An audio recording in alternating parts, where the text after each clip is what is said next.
Devnexus. I am Brian Sam-Bodden, and today I'm going to be talking about LLMs in Spring and how to build RAG applications using Spring and Redis.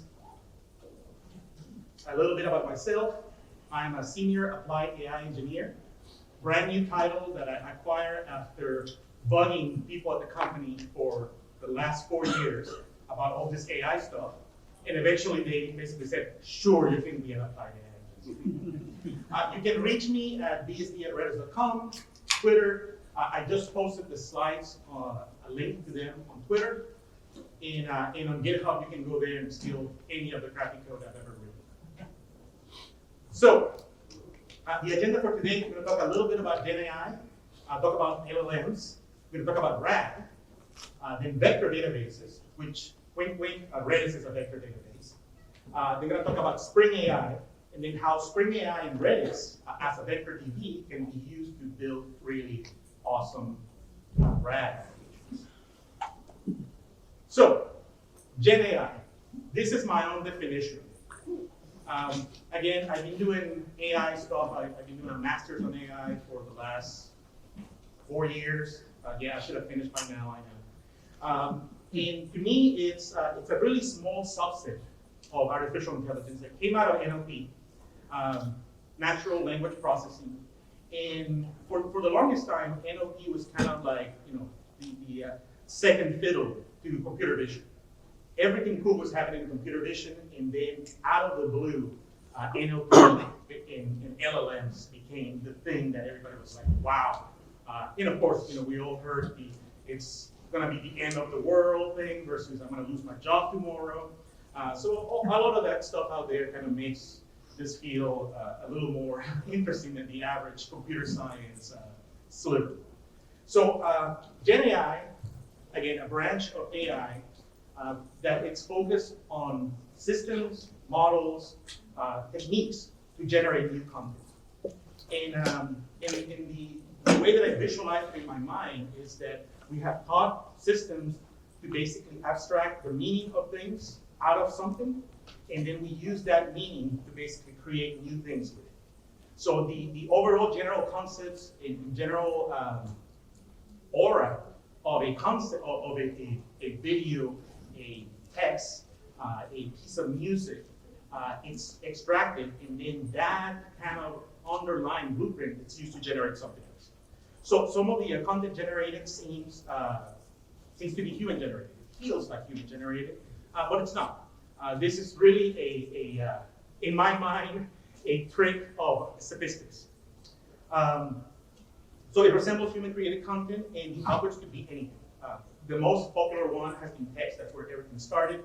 But now we can generate computer code because, again, it's part of the language training set. So the systems have learned really well how to do that. Images, music, much more. If you've seen the latest OpenAI demos for Sora, you can now prompt to generate a full long, I think it was a minute-long video. Pretty impressive.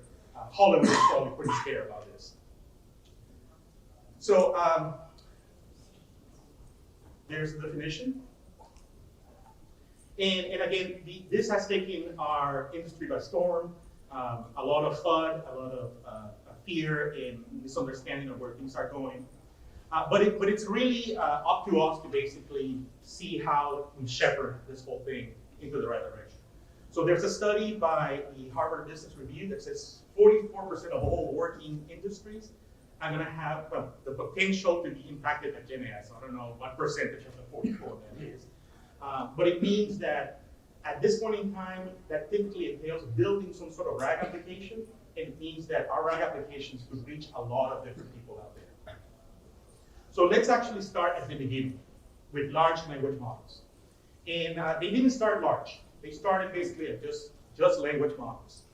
And one of the earliest ones was something called ELIZA.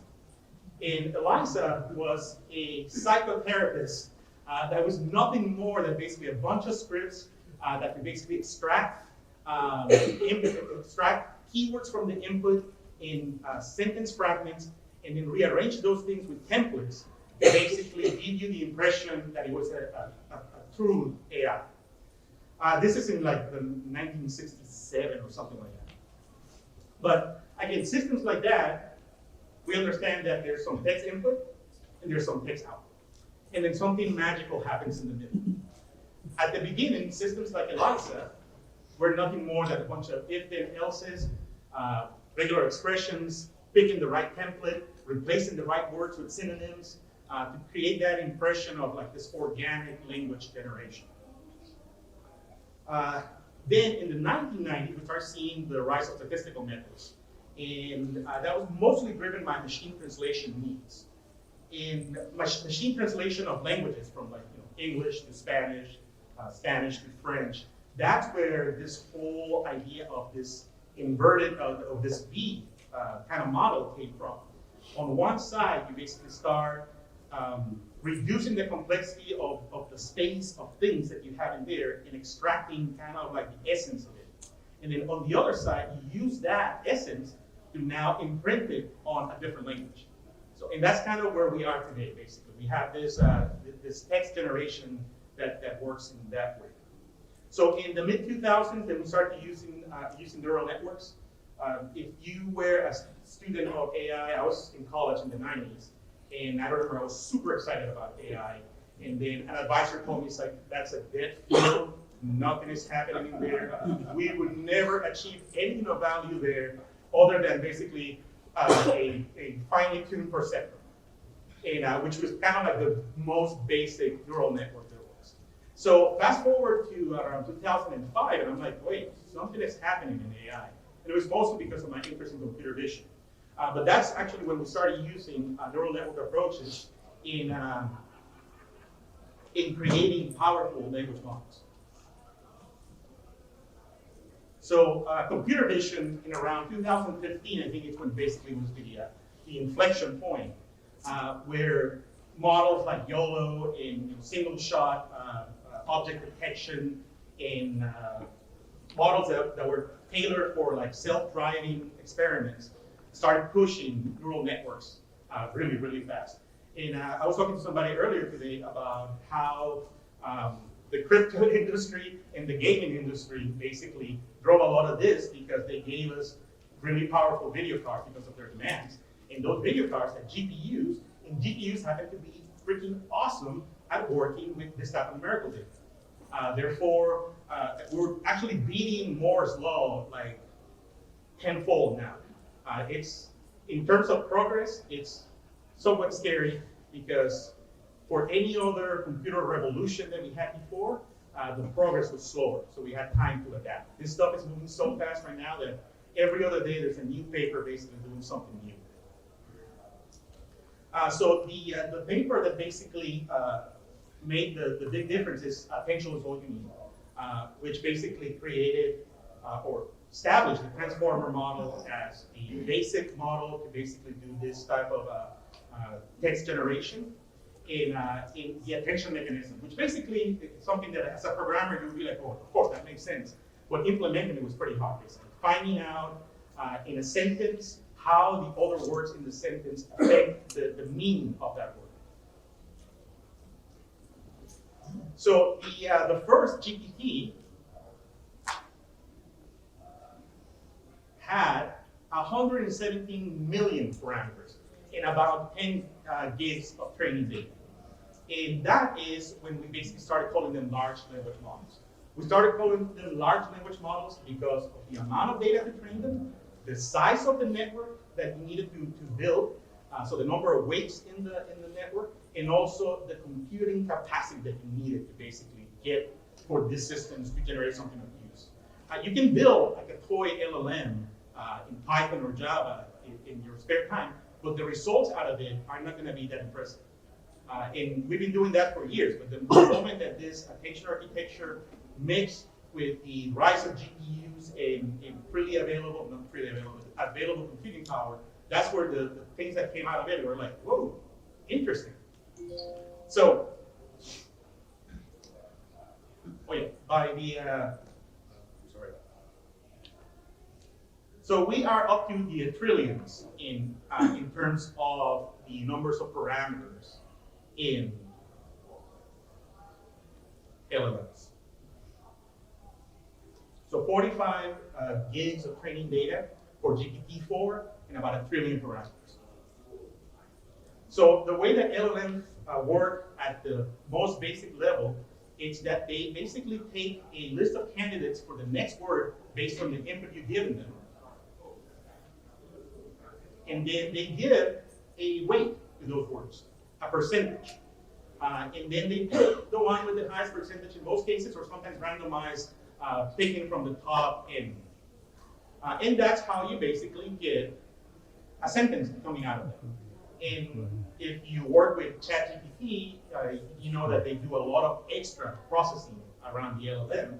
But if you play with the LLM directly, you can see that you can decide how many tokens will come back to you in terms of the input that you send it. And that same input keeps on being sent back and forth to the LLM. So with that out of the way, let's talk about RAG. And RAG stands for Retrieval Augmented Generation. And again, another paper, this one came out of Facebook research in 2020, and it basically established a set of patterns, implementation patterns, techniques. You can probably call them architectural patterns, to basically corral this black box that we've been given. And LLMs are basically somewhat unpredictable. And they have so many knobs to fine tune that relying on their output directly, it's risky for anybody doing anything business oriented with them. One of the things that, so an LLM is supposed to capture the world knowledge in its parameters. And if that world knowledge was backed up by reasoning, you would think that, hey, whatever I ask, it comes back there. It's going to reflect the right way to do things or say things or think about something. But they don't. They're creating a variety of data that includes good data, bad data, super smart people, other people that you wouldn't want to associate with, people that basically are looking for opinions versus having academic research papers also being crunched in there. So again, it's a mixed bag of stuff. So RAG, it's being created as a way to corral and control how you build applications based on an LLM, or pretty much any Gen AI. So again, it's a set of techniques, implementation patterns to basically guide, enhance, and control the output of Gen AI models. Because LLMs are fickle beasts. They're basically hard to control. And now we're seeing an explosion of different LLMs, open source LLMs, and LLMs that are fine-tuned for specific industries or verticals. So you can put one LLM and have the same controls around it than another specifically tuned LLM. So it's a case-by-case environment. In RAG, it's the environment that allows you to basically fine-tune how you deal with that specific LLM. So think of it as a non-deterministic part of your system. That it's the smartest part of the system, but it's also non-deterministic, kind of like mating guilds. Mating guilds, come on. So let's talk about RAG, and we're going to start at the end with generation. So the generation part of RAG basically entails an input from the user. So you have some sort of input from the user, typically a query.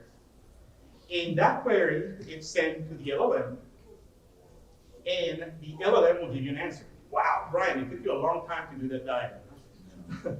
But here's the problem. If LLMs were perfect at what they do, in this case, they're kind of like humans. They're unreliable and not consistent. So one of the things that happens a lot, and you probably heard this term, which I wish they would have titled it something else than hallucinations, because that also humanizes more the LLMs, which basically feeds into the fears of the populace. So hallucinations. LLMs tend to make shit up. And that is pretty scary sometimes. My 13-year-old has used Claude and ChatGPT in their earliest versions to basically help work with his homework, and I'm like, that does not make sense at all. So again, you have this amazing way to basically browse the world information and have it condensed and spit out at you in a way that you asked for, but it might come with extra weight added to it. So here's a pretty good example. This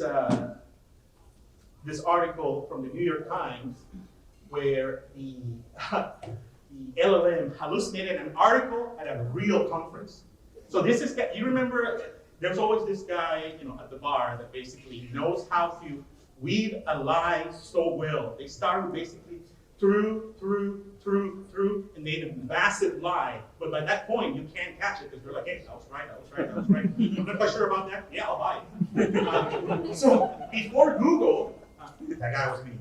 Before Google, you could basically say a bunch of stuff like that. And if there's any fans of Cheers, you guys remember the guy that basically would make up stuff all the time and be an expert about everything.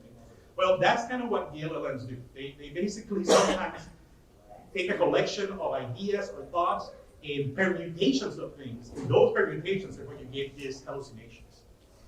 So that's one of the big problems that we are dealing with.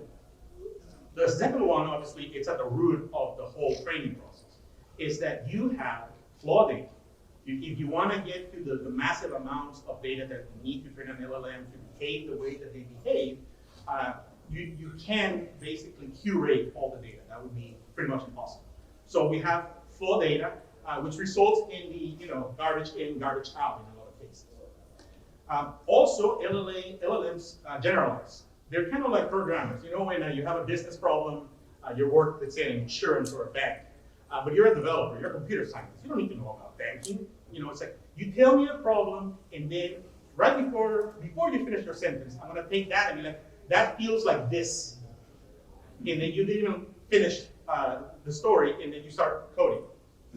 That's what developers do. We generalize stuff, and we're like, okay, imagine in a world where the earth is flat, and the sun is a perfect circle, we're going to do this math that way. So overgeneralization is a big problem with LLMs, just like it is with programmers. Outdated facts. Now, LLMs are pretty much frozen in time. So the moment that the training stops, that's how far the LLM goes. And when the LLMs tell you, it's like, hey, I don't know anything after April of 2023, that's not the LLM telling you that.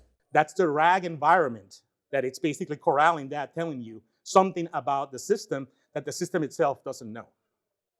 So a lot of outdated facts. So if there's a new revolutionary paper about a subject that changes the whole field, the LLM won't know that. It will tell you with certainty, this is how things work.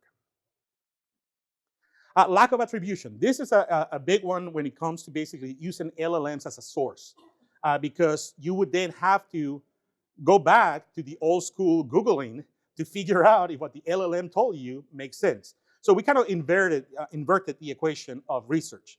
Now we get an idea that might have some flaws, and then we have to go and research that idea that came out of the LLM to verify that it's factual. In context. Context is one of the ones that RAG really helps LLMs with. And the big idea here is that conversations with humans are long-running. Ideas basically drift. You go from one topic to another topic. So those of us that have been working with like ChatGPT or Claude or Gemini, we have kind of train ourselves as kind of a prompt engineers to basically stay on focus, stay on the topic, repeat things that we think are super important, in things that were earlier in the conversation, we bring back in.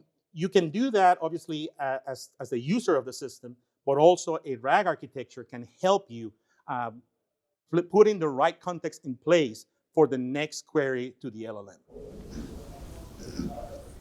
And that kind of brings us to query complexity.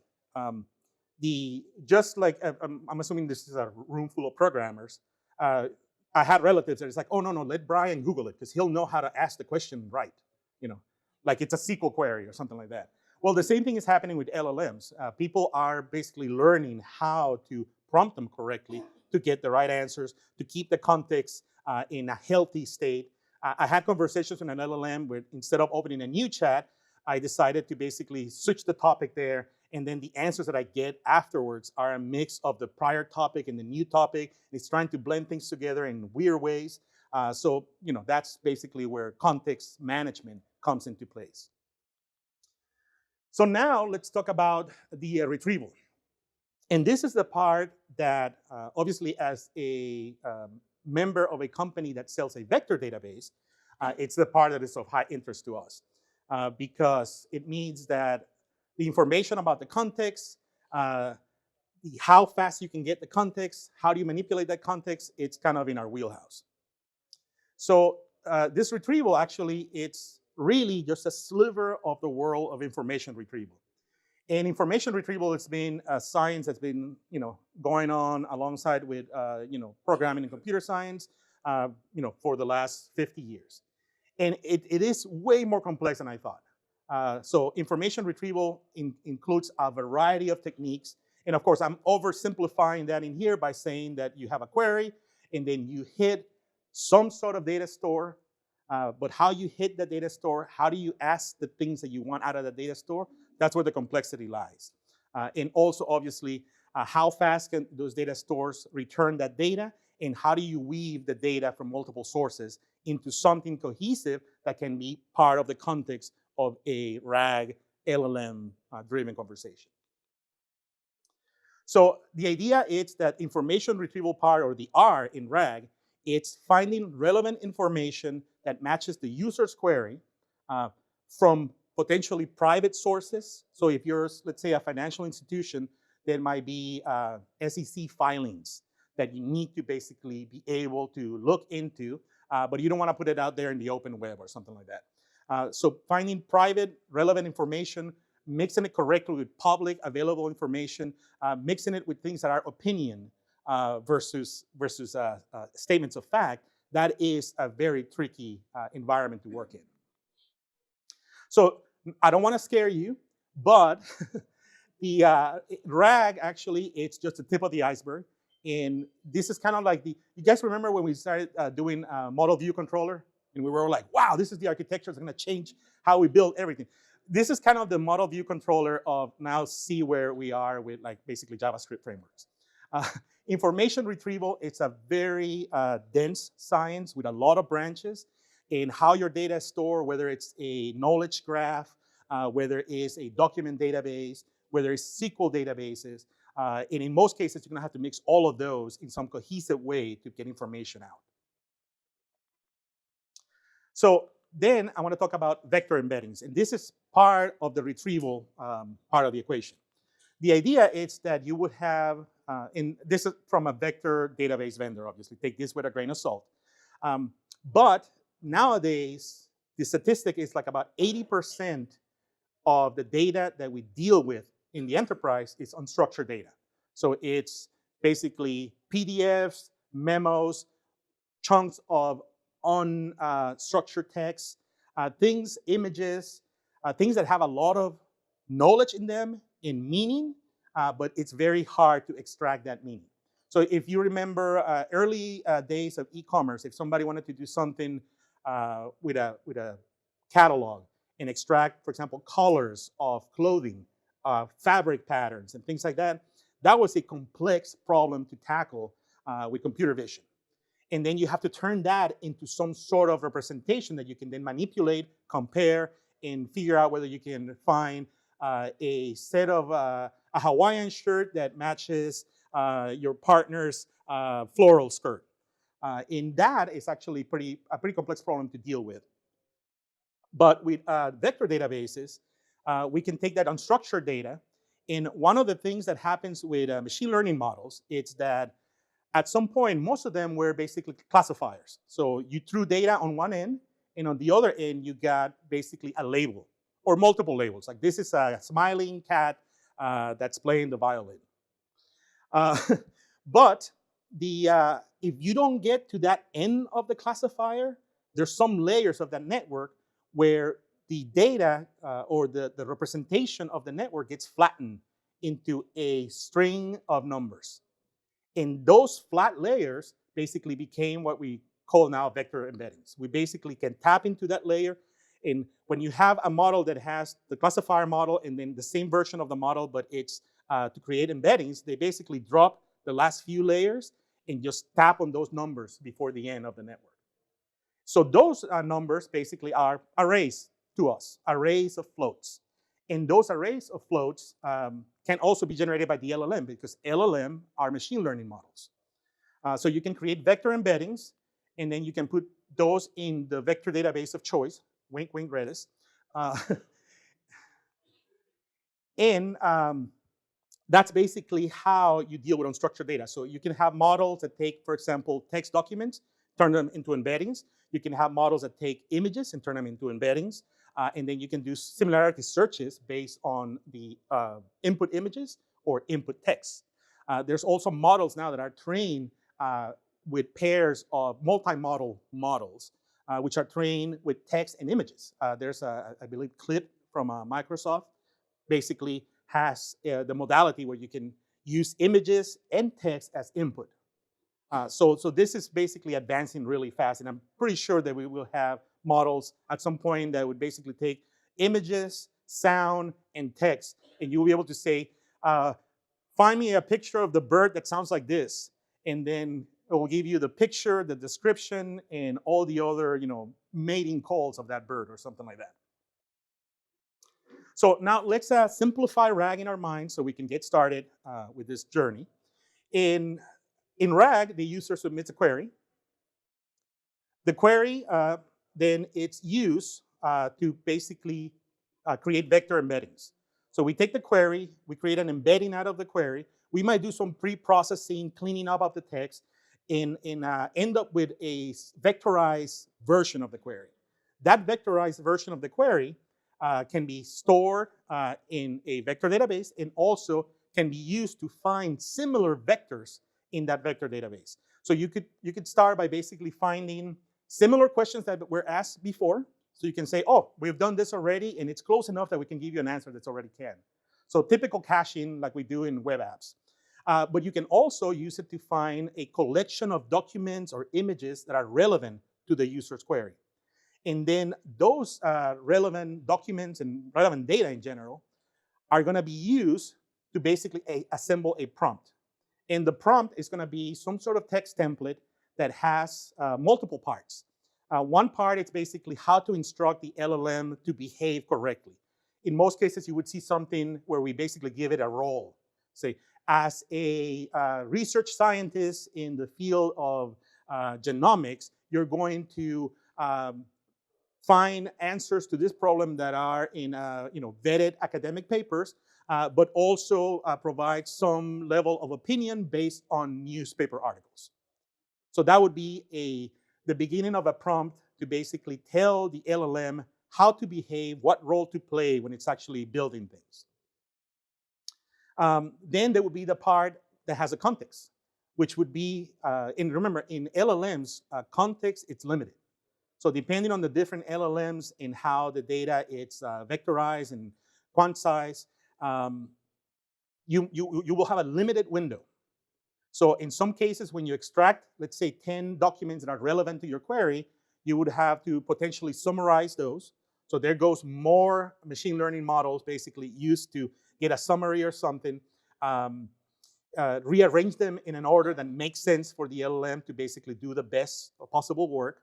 And then finally, potentially rewriting the input that the user gave you in a way that is going to be more effective to basically get the right answer. So that, the prompt assembly, it's a complex art. Then we prompt the LLM, and we get an answer. So that is RAG simplified. And again, if you wanted to get started with building RAG applications, it's not that hard, especially once we look into Spring AI for Java developers. It is the things after you build that demo where the dragons lie. All right, so finally, I'm going to just talk a little bit more about the information retrieval. Remember, we have unstructured data. We have an indexing process that happens when you basically catalog your unstructured data in a knowledge base of sorts. to be able to serve as context for your LLM interactions. So we have the unstructured data. Yes. Yes, go for it.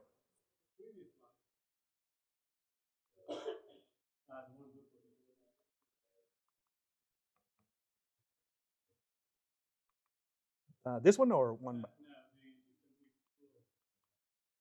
Oh, okay, gotcha. Yeah. Good going, buddy. No, just kidding.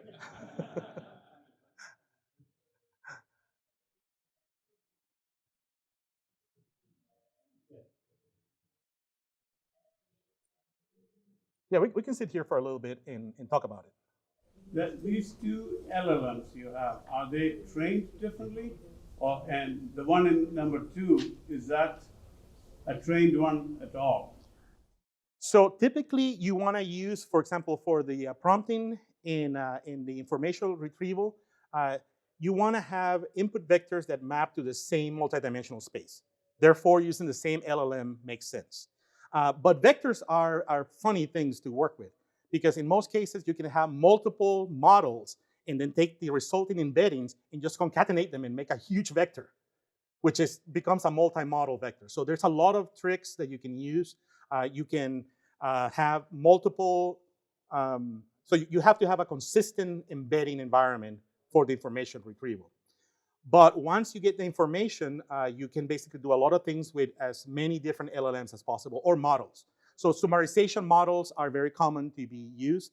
Also, sentiment analysis models are very common to use. So you start basically getting your own vector of how that specific content applies to the query. This is a positive comment about something in the context that's related to the user query, or it's a negative comment. So things like that, you can basically stack them in a lot of different possible ways. All right, so let me get past this. So the indexing process.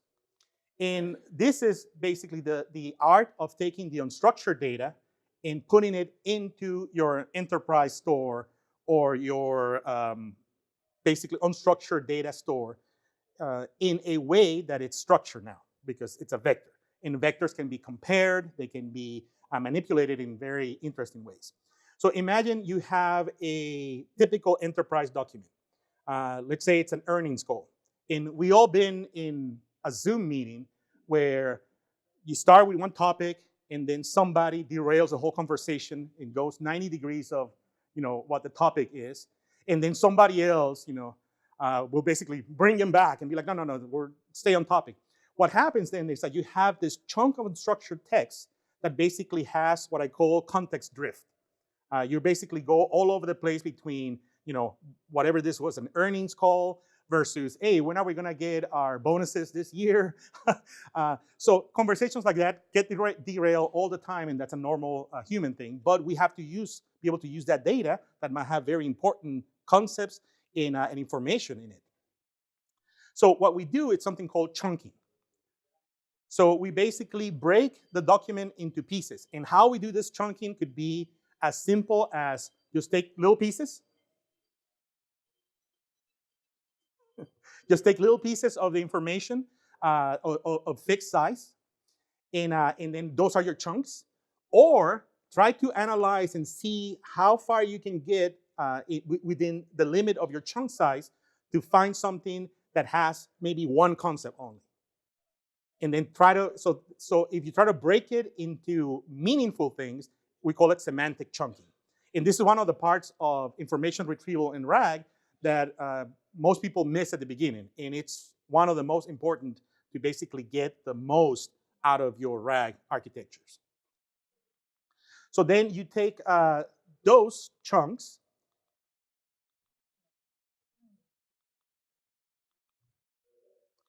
and then those chunks are sent to the LLM to get vectorized. And then you store those chunks into the vector database. So fairly simple. Now, the last part, it's the query process. And so how do you query a RAG system? You basically start with the normal user query. And typically what happens is that you have a rewriter. And the rewriter component will basically take probably the poorly worded statement that I put into ChatGPT and internally turn it into something that it's probably grammatically correct and structured in a way that would make more sense for the LLM to work with. So that's a rewriter. Then you have something called a retriever, which again is the thing that goes and gets that contextual information from your structured and unstructured data stores. So this could be, if you remember, like the old knowledge base concept. There could be a knowledge base. There could be a document store, something like MongoDB, where you're just searching for documents that match certain keywords. It could be a vector store like Redis or VB8 or Pinecone, where you would basically say, okay, I was able to extract an input vector from the data, and I want to find now vectors that are similar to that, and those vectors are associated with unstructured data like images, text, or things like that. Then you have something called a re-ranker, which basically would take that information that came out of the retriever and rank that in a way that it would make more sense for the LLM context building.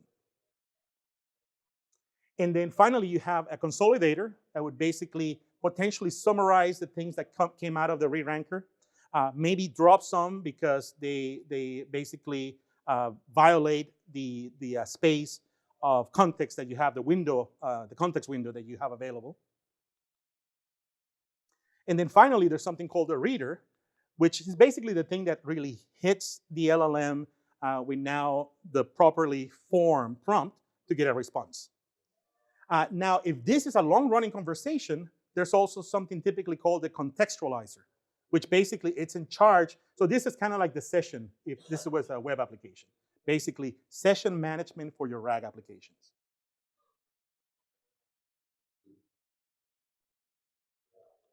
All right, so I'm gonna run you through a little example of what a RAG interaction would look like. So let's say that I'm asking whether the actor Pedro Pascal had an animal nickname excluding Game of Thrones. So you can see that's a pretty poorly formed sentence. I can claim ESL. Nobody saw that. So what would happen? First, the rewriter would basically rewrite that query in a way that it's probably more eloquent, better grammar, in maybe infusing some details that you're missing. So think of it, the rewriter probably has an LLM that actually can help it do that. Or different types of models. Could be from sentiment models to image models to a lot of kind of stuff. Then the rewriter basically does things like finding the keywords that also should be there for the LLM to work better. In this case, we movie role, films, TV shows. And noticing here that basically, and I asked ChatGPT to give me a simulation of what this would be like. So what you're seeing here is ChatGPT basically playing ChatGPT. So then the retriever, would basically go and find articles. So in here are a couple articles that I found that are related to Pedro Pascal and different movies and TV shows he's been in. And it happens to be that the movie Triple Frontier, he has a nickname that it's animal related, which is a pretty weird question to ask, but hey, I'm a weird guy. So what would happen then is that the re-ranker will basically arrange those in a way that makes sense. Put the most relevant context information at top, and then the consolidator would take all that stuff and turn it into a cohesive chunk of text for the context. Finally, the reader would basically assemble the prompt, and the prompt would be something that has the information for the LLM of how to behave, what role to play, the context, and the query of the user already rewritten in a way that's going to be more effective. And then finally, you're going to get an answer. And the answer also is going to be fine-tuned for that user. So based on how when you get mad at ChatGPT, I've gotten mad at ChatGPT a few times, where I totally humanize the system, and I might have said some meaningful horrible things to ChatGPT. And then ChatGPT is like, hey, easy, buddy. So I'm 100% sure that there's a bunch of sentiment analysis models going like, hey, this conversation is going off the rails. We got to bring it back. So how you assemble that answer at the end,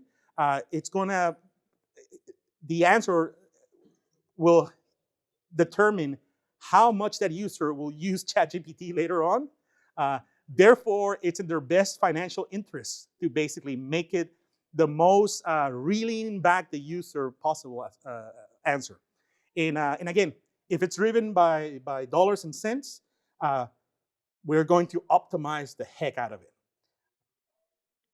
All right, so and that actually looked a little complex, but it's doable. It's within the realm of software architectures we've dealt with in the past. But it's not that easy. In production, we find that assembling these systems in a way that they're reliable, it's hard. And all of the things that complex systems had to deal with in the past are still there. Now you have an extra piece of computing that is non-deterministic. So good luck. But here's an example of basically the world of RAG as of a few weeks ago by our friends at LangChain. And you can see that their diagrams have way more depth than the ones that I did. It's because it's an ever emerging science. There is, just on the chunky part of RAG, there's many different companies coming up with different schemes of how to do semantic chunking, how to do summarization correctly. Re-rankers are also, there's a few companies that just do that. So the field, it's emerging really fast. So this is kind of like web development when Web 2.0 basically first appeared. We were all trying to figure out what the heck is going on and how am I going to build something meaningful with this. So a lot of lessons to be learned. So the path to production, again, you're going to have to deal with multiple LLMs and embedding providers. How do you work with your vectors correctly? One of the things that happens all the time is that you pick a model, you create embeddings, and now those embeddings are no longer good, so you have to re-embed everything. Maybe even the same version of the model creates different embeddings. A new version of the model creates different embeddings. So there's a lot of, basically, how do you put all the data in? How do you maintain that data? What happens with a better LLM by the same vendor appears? Or how can you use multiple LLMs to basically get the best of both worlds? So all that, it's a complex field to get into.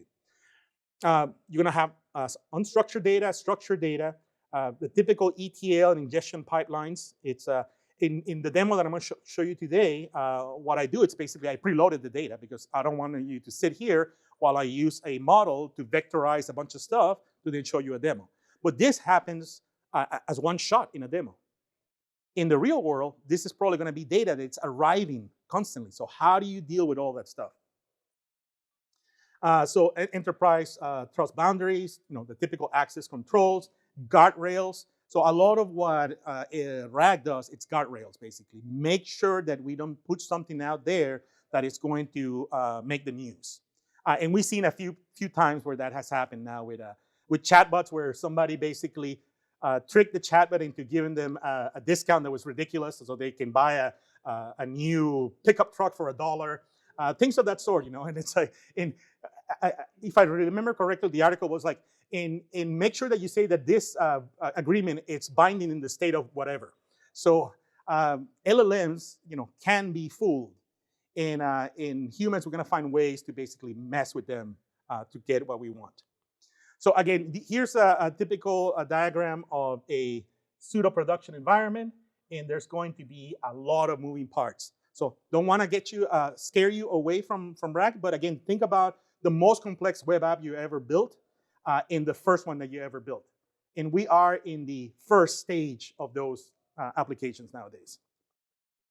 So quick talk about vector databases. For those of you that are not familiar with them, one of the things that you typically have in the past, to create vectors for something, we have to do feature engineering, basically. Have people tagging or labeling images or extracting things out of text. Obviously, we can do that with models now. But the end result is that the meaningful features of something can be extracted. So you could take something like this, a dress, that basically it's a khaki plain dress that it's made of silk, and then use a model. Could be a vision model, could be a model specifically tailored to extract something out of textile patterns to turn those things into values. And once you have that vector, then you can put those vectors into a vector database, and vector databases are pretty good at comparing things. So they have a lot of distance and similarity metrics. One of the most commonly used ones is cosine similarity, which in that environment, you basically have compare the angle between two of these vectors. Of course, this is in two dimensions. In a typical embedding, you would have hundreds or thousands of numbers in that array that represents the vector. And again, in the case of cosine similarity, you have when the angle is close to 0, they're similar vectors. When it's close to 90 degrees, they're orthogonal, which, depending on the environment, might have a lot of different meanings. And the same thing with opposite vectors, when the angle is close to 180. In the way that vector databases and vector semantic search works, it's that, again, you take the data, you embed it, you create vector embeddings, you store those in the database. The indexer basically indexes that data just like a search engine would index text in a normal keyword-based environment. And then the query data has to go through the same process too. So think about it. Every time that somebody gives you an input, you're going to have to vectorize that too. If you're using, for example, OpenAI, that means you're paying OpenAI a little bit of money every time somebody asks a question, potentially a stupid question that they're going to ask multiple times. So again, that's a nice thing about the rise of open source LLMs and LLMs that are basically smaller and easier to use and don't require you to basically have a second mortgage. So we vectorize the queries. We pass those to a querying engine. And the query engine is going to pinpoint the neighborhood of where that vector should land. And then the things around that vector, those vectors that are living in that space, would be the candidates for the context or the query answer of your prompt. So again, unstructured data, pick the right model, and then you can put that in a vector database. So now let's talk about Spring AI quickly so I can show you the demo. But why Java in AI ML? Because we were there first. I'm gonna say that academia used to do most of the AI stuff with Java. And then Python basically just ran by us. But we're still number 2. And the ecosystem is growing pretty fast, so we have a lot of different PyTorch and TensorFlow-like frameworks for Java. They're not as popular, but they're getting there. And now we're kind of playing a catch-up game of basically seeing what the Python folks do and replicating that in Java in a way that it's more Java-like or Spring-like. Spring basically dominates the Java ecosystem. So if you're going to do AI and you're doing Java, Spring AI is the answer. Yes? Yes? Well, the scripting, this is my own opinion, but I think it was Jupyter Notebooks. Having the ability to have a text combination with computing all in one environment, I think that's how they won this race. And given R, the language R also had those, but Python became much more popular also with industry. So the combination of academia and industry coming together in there, that's how they left us behind. So Spring AI, new project by the Spring team. I'm pretty impressed with what I've seen so far. I'm not an expert on Spring AI by any stretch of the imagination. My friend Craig there would be an expert on Spring AI. But it's a set of abstractions, basically, to give you a version of the most common components of a Gen AI stack. You have a way of working with multiple different models. So you can work with OpenAI models, with Google models, with Amazon models, and typically with node code changes. So you might have some configuration changes. Obviously, different models create embeddings of different sizes, so that's one of the biggest things to deal with, that the data that you used before might not longer be viable. But this allows you to have an infrastructure where you can experiment with all the LLMs out there, including the open source ones that you can run on your laptop, in basically compare things. One of the things that I'm seeing a lot with AI-based startups that are consumer-based, it's that their free version, it's using open source LLMs, so they don't have to basically, break the bank. And then their pay plans will use one of the more powerful LLMs. This is inspired by Python projects like LangChain and Llama Index, and you can swap the underlying artifacts with minimal code changes. It supports OpenAI, Azure, OpenAI, Amazon Bedrock, Ollama. If you want to play with LLMs, Ollama is the way to go. Basically, you can download something to your local machine and then download multiple models in there. So I'm going to leave the rest of the questions for the end, okay? So I can show the demo. Supports multiple vector databases, Neo4j, Chroma, Pinecone, and obviously in the middle, it's us, Redis.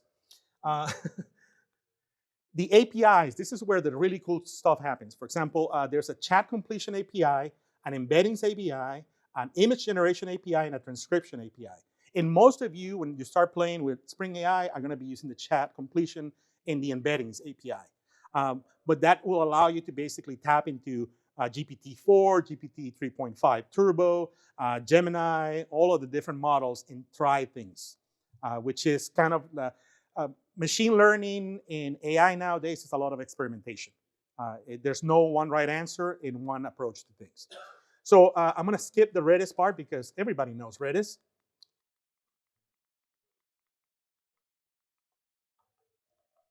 But I'll just bring this one up so you see that we're playing with the big boys. OpenAI uses us to basically do all of the caching, and at one point they had an outage, and we basically came to the rescue, even though we're a small company. So the demo, it's called Beer Talk. And Beer Talk kind of looks like this, very simple. Let me give you a diagram. So I'll go back one. So you basically ask a question about beers, have a database of beers. A colleague of mine actually wrote this demo. I just did a little bit of changes to it. And the idea, you can say, for example, what beer pairs well with bison? And it will actually give you an answer. So the Beer Talk demo has a few beans.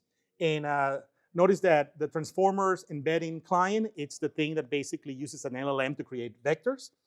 The vector store will be the vector database. In this case, I'm using Redis. The chat client is actually something you get for free.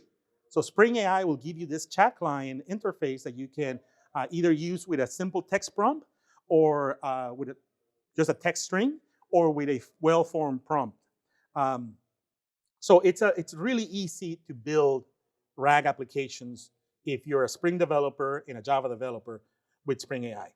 I have a RAG data loader that basically loads the data, a RAG service, a RAG controller. The RAG service uses the vector store in the chat client. So when an input comes in, it goes to the vector store to get context, takes the context, does some munging together, puts that in the prompt, and then the chat client sends that to GPT-4, and you get an answer back.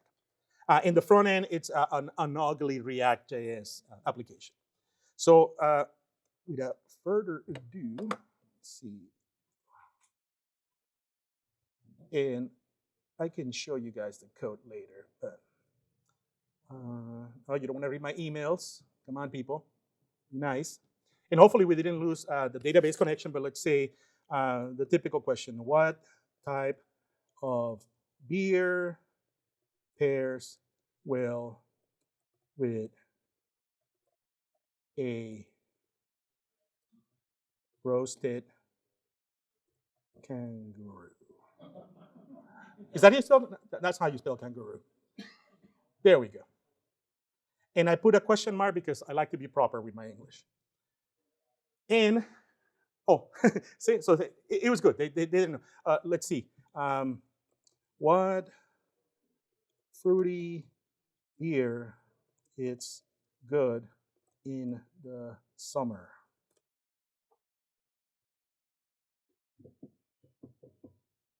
So the summer ale with ABV of 5. So you see that answer? Let me show you what the prompt for that looks like. And then we'll close the session there. But here are some of the files that I added there just so you have them in the PDFs. The PDFs are on Twitter, so you can find the link to the PDFs.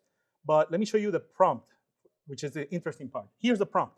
So your assistant with questions about products in a beer catalog, use the information in the documents section to provide accurate answers. So when I built the prompt, I created a document section explicitly, and the data that I got out of the database, I put in there. And if you look at, let me show you now quickly.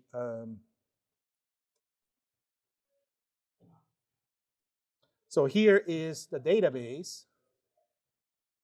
And you can see that each document basically has an embedding, which is the vector that was created by the model.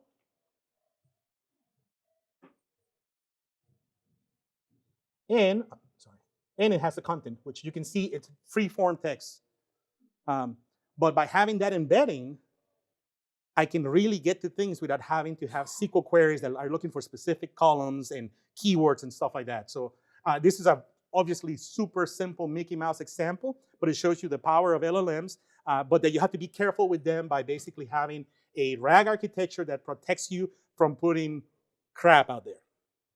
Let me give you one more set of slides in here so you guys have the links. So there's the demo on GitHub, and that bit.ly URL, it's the slides and PDF.